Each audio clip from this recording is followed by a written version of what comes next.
Welcome back to my channel. तो आज हम लोग न्यू चैप्टर पढ़ने वाले हैं। चैप्टर का नाम क्या है? त्रिभुज। आज कौन सा हम लोग चैप्टर पढ़ने वाले हैं? त्रिभुज। और ये लेसन है 6 लेसन। एनसीईआरटी में कितना लेसन है? 6 लेसन। त्रिभुज क्या नाम क्या है इसका? त्रिभुज। अलग इसको अगर करेंगे त्रिभुज, त्रि का मतलब होता है कितना? 3। भुज मतलब भुजा बोलो या कोण बोलो। भुजा मतलब क्या होता? अंग भी बोल सकते हैं, ठीक है। भुजा कोण अंग की बात हो तो ध्यान से देखो क्या नाम है? त्रिभुज। यानी ये वैसी बंद आकृति। देखो त्रिभुज का मतलब ये अब 3 भुजा मतलब नहीं हो जाएगा त्रिभुज। 3 भुजा अब ऐसे भी तो हो जाएगा। क्या ये त्रिभुज है? 1 2 3 भुजा इसमें भी है ना। क्या यह त्रिभुज होगा? नहीं। त्रिभुज का मतलब 3 भुजा तो होता है, लेकिन वैसा 3 भुजा जो बंद आकृति हो। क्या हो? 3 भुजाओं से बना बंद आकृति। देखो बंद किधरों से खुला हुआ है क्या? अब बोलना सर जी यहाँ तनी को खुला है, तनी देख रहे ना, देख जूम करके। अरे तो वैसा उससे मतलब नहीं। देखो 3 भुजा से घिरा हुआ ये सभी आकृति, लेकिन बंद आकृति है। 3 भुजा से घिरे हुई बंद आकृति को हम लोग क्या कहते हैं? त्रिभुज कहते हैं। क्या कहते हैं? त्रिभुज कहते हैं। और इसमें देखो क्या होता है? 3 भुजा होगा। देखो 1 2 3 3 भुजा है सभी में। देखो इसमें भी 1 2 3 1 2 3 1 2 3 सभी में कितना भुजा आ रहा है? 3 भुजा आ रहा। 3 भुजा से बंद आकृति को हम लोग क्या कहते हैं? यानी 3 भुजाओं से घिरी हुई बंद आकृति को त्रिभुज कहते हैं। और इसमें देखो क्या लिखे हैं? कोण। तो 3 भुजा होगा तो 3 क्या होगा? कोण भी होगा। देखो इसको कहते हैं कोण। क्या कहते हैं? कोण क्या होता है? कोण क्या होता है? जब भी कोई दो रेखा आकर के एक बिंदु पर मिलती है तो वहाँ पे एक ज्यामितीय आकृति बनती है। यहाँ पे एक आकृति बना हुआ दिख रहा है, तो इसी को हम लोग क्या कहते हैं? कोण। ये इधर से हो सकता है, इधर भी कोण ही है। दोनों साइड क्या है? कोण है। दोनों साइड क्या बना है?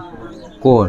तो कोण कब बनता है? जब भी कोई 2 रेखा आकर के आपस में मिलता है तो वहाँ पे एक ज्यामितीय आकृति बनता है, तो उसी आकृति को हम लोग क्या कहते हैं? कोण। तो हर एक भुजा में देखो ये यहाँ पे देखो, यहाँ से 2 भुजा आया है, यहाँ पे मिला। इसमें देखो ये भुजा और ये भुजा आके यहाँ पे मिला है, तो यहाँ पे क्या बना? एक ज्यामितीय आकृति बनाते हैं, कोण बना। और कोण का परिभाषा क्या होता है? जब 2 भुजाओं एक बिंदु पर आकर मिलती है, जब 2 भुजा या रेखा, जब 2 रेखा एक बिंदु पर आकर के मिलती है तो यहाँ पे आकृति जो बन रहा है इसे क्या कहते हैं हम लोग? कोण कहते हैं। देखो एक कोण इसमें हुआ, फिर देखो 1 भुजा 2 भुजा करके मिला, तो यहाँ पे देखो आकृति बन रहा है, इसी को हम लोग क्या कहेंगे? कोण। और यहाँ पे भी देखो क्या कोण बना। तो कितना कोण हो गया एक त्रिभुज में? 3 भुजा और 3 कोण। और क्या होता है 3? और क्या हो सकता है 3? देखो इसको क्या कहते हैं? शीर्ष। क्या कहते हैं? तो देखो यह क्या त्रिभुज? शीर्ष मतलब होता है ऊपर वाला बिंदु। कोई भी आकृति है, कोई भी चीज़ है, तो उसके सबसे ऊपर वाला बिंदु को हम लोग क्या कहते हैं? शीर्ष। तो एक त्रिभुज में कितना शीर्ष होगा? 3 शीर्ष होगा। इसको अगर हम ऐसे घुमा देंगे तो ये ऊपर टॉप पे नहीं चले जाएगा, तो ये शीर्ष हो जाएगा। फिर इसको अगर ऐसे मूव कर देंगे तो ये ऊपर चले जाएगा, तो ये भी शीर्ष। तो कितना शीर्ष हो गया? 3 शीर्ष। कितना शीर्ष? तो क्या क्या है 3 इसमें? 3 भुजा। क्या है? 3 भुजा 3 कोण और 3 शीर्ष। और कुछ है इसमें? ये 3 3 3 सभी चीज़ क्या है इसमें? 3 है, इसीलिए इसका नाम क्या है? त्रिभुज। भुज मतलब सिर्फ कभी भी भुजा मत समझना और कभी मत कोण मत समझना। 3 मत भुजा मतलब अंग। भुज मतलब क्या होता है? भुज मतलब क्या होता है? अंग, ठीक है। उसमें कितना अंग है? देखो शीर्ष 3 हो गया, कोण भी 3 हो गया और भुजा भी 3 हो गया। तो 3 भुजाओं से घिरी बंद आकृति को हम लोग क्या कहते हैं? त्रिभुज कहते हैं। तो त्रिभुज का क्या परिभाषा? 3 भुजाओं से घिरी बंद आकृति को क्या कहते हैं? त्रिभुज कहते हैं। अब देखो त्रिभुज क्या होता है? देखो इस त्रिभुज का ये भुजा देखने में बराबर लग रहा है। देखो इसमें देखो ये त्रिभुज क्या भुजा बड़ा लग रहा है ना, ये उससे छोटा और ये सबसे छोटा। तो अलग अलग टाइप का हो सकता है, अलग अलग। तो देखो इसके अंदर क्या क्या होता है? देखो अंदर में तो होता है भुजा और कोण।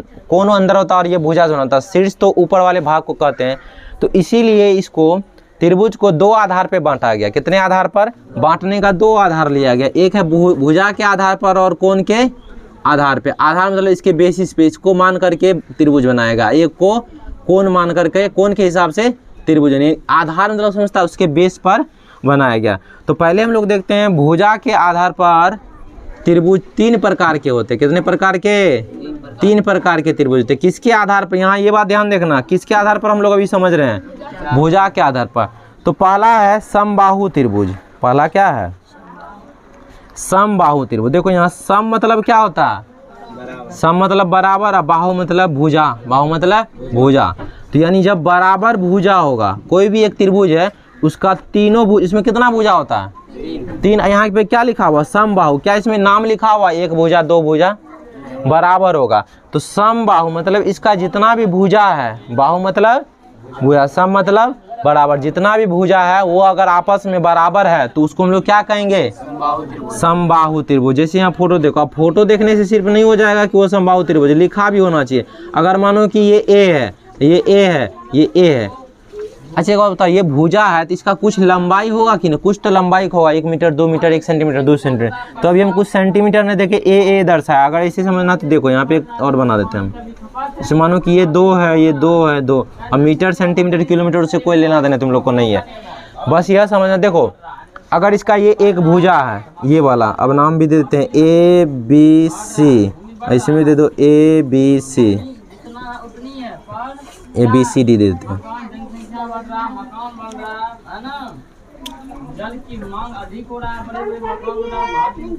DEF।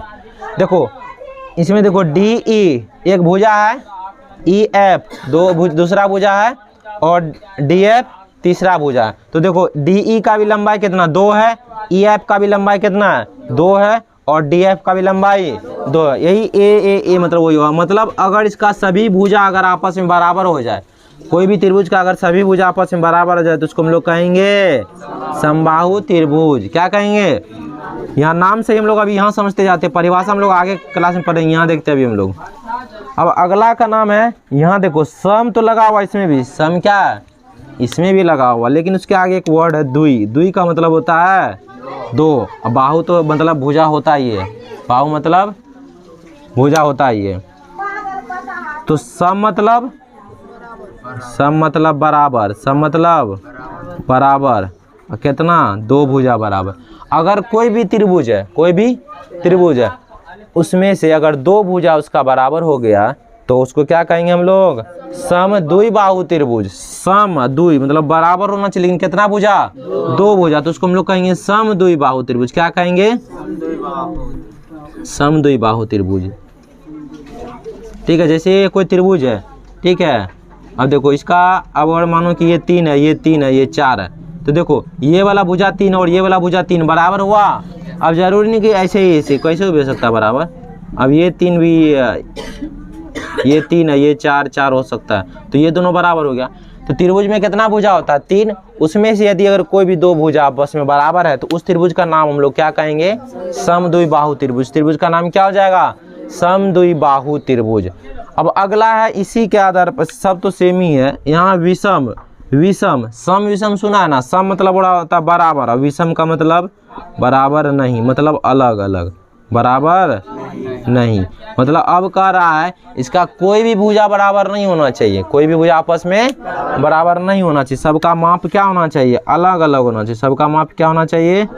अलग अलग होना चाहिए। जैसे अब ये एक त्रिभुज बना दिया हम, यहाँ पे इसका मानो 2, इसका 3, ये 4।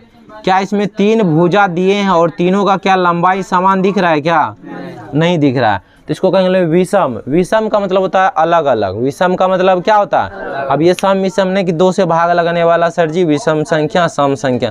सम मतलब बराबर, तो विषम मतलब बराबर नहीं। सम मतलब बराबर, तो विषम मतलब अलग अलग। विषम मतलब, तो तीनों भुजा का देखो लंबाई क्या अलग अलग है, कुछ भी हो सकता है, हमको समझ लो, पर तीनों भुजा का लंबाई क्या होगा? अलग अलग। उसी को हम लोग क्या कहेंगे? विषम बाहु त्रिभुज। तो ये है किसके आधार पर? भुजा के आधार पर। किसके आधार पर? तो भुजा के आधार पर। पहले इसको उतारो।